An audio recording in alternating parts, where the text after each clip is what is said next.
Assalamualaikum warahmatullahi wabarakatuh. Selamat pagi pemirsa, bersama saya Ari Sofiani dan rekan saya Emil ya deh. hadir menemani Anda selama 10 menit ke depan di Berita Pas TV. Dan berikut adalah berita-berita pilihan seputaran kegiatan bulan November 2025 yang telah kami rangkum untuk Anda. Mari kita ikuti beritanya. Berita utama. Sebagai pemecahan hambatan geografis, Pengadilan Agama Selat Panjang dukung transformasi digital melalui elektronik akta cerai. Berikut liputannya. Pada tanggal 14 November 2025, Pengadilan Agama Selat Panjang terus memperkuat komitmennya dalam mewujudkan layanan peradilan modern melalui penerapan IAC atau elektronik akta cerai. Sebuah inovasi digital yang menyempurnakan proses pelayanan kepada masyarakat pencari keadilan.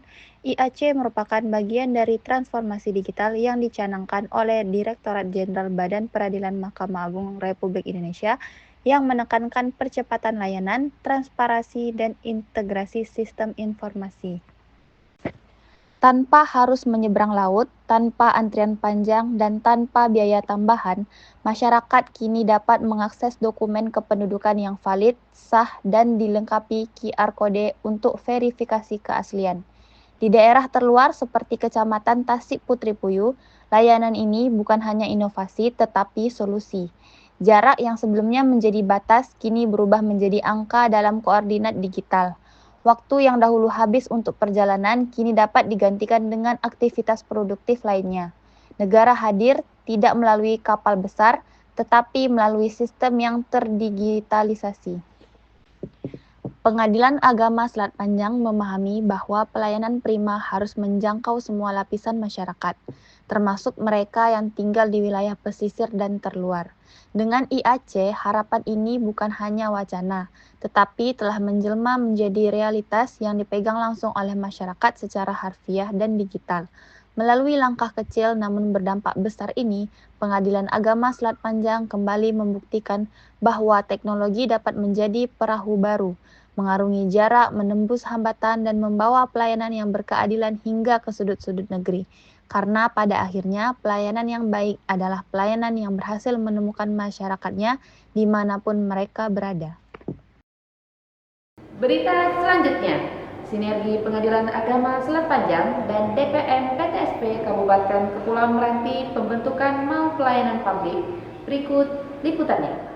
4 November 2025, Kepala Dinas Penanaman Modal dan Pelayanan Terpadu Satu Pintu atau DPMPTSP Kabupaten Kepulauan Meranti, Haji Sutardi melakukan kunjungan kerja ke kantor Pengadilan Agama Selat Panjang. Kunjungan ini bertujuan untuk membahas rencana pembentukan Mal Pelayanan Publik atau MPP di Kabupaten Kepulauan Meranti yang direncanakan akan segera direalisasikan. Berita selanjutnya. Mantapkan arah kinerja 5 tahun ke depan, Pengadilan Agama Selat Panjang gelar rapat penyusunan rencana strategis 2025 sampai 2029. Berikut liputannya. 17 November 2025, bertempat di Media Center, Pengadilan Agama Selat Panjang melaksanakan rapat perdana penyusunan rencana strategis atau Renstra 2025 sampai 2029. Dihadiri oleh seluruh tim penyusun Renstra, rapat tersebut merupakan tahap awal dalam merumuskan arah kebijakan institusi untuk 5 tahun mendatang. Ketua Pengadilan Agama Selat Panjang menegaskan bahwa penyusunan Renstra harus menghasilkan dokumen yang kontekstual, realistis, dan mampu menjawab tantangan pelayanan peradilan modern. Beliau juga mengingatkan bahwa Renstra tidak boleh hanya menjadi tumpukan kertas tebal, tetapi wajib diimplementasikan secara konsisten sebagai pedoman kerja harian. Berita selanjutnya, Pengadilan Agama Selat Panjang gelar rapat monitoring dan evaluasi kinerja Satuan Kerja dan Zona Integritas. Berikut liputannya. 14 November 2025, Pengadilan Agama Selat Panjang menggelar rapat monitoring dan evaluasi atau MONEF kinerja satuan kerja yang dirangkaikan dengan rapat zona integritas atau ZI dalam satu rangkaian kegiatan.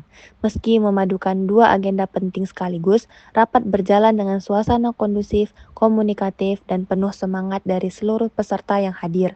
Kegiatan yang berlangsung di ruang media Center PA Selat Panjang ini diikuti oleh pimpinan, pejabat struktural, koordinator area, serta anggota tim kerja.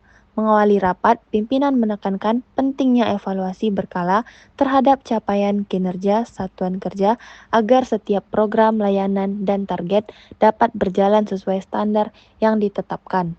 Laporan perkembangan kinerja yang disampaikan masing-masing bagian menjadi bahan evaluasi bersama untuk memastikan bahwa seluruh kegiatan terlaksana secara optimal dan tepat sasaran. Pemirsa, itulah berita untuk pagi ini. Jangan lupa untuk terus ikuti update dan informasi menarik lainnya di Berita Pas TV.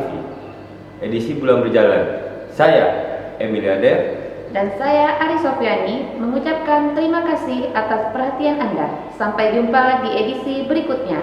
Wassalamualaikum warahmatullahi wabarakatuh.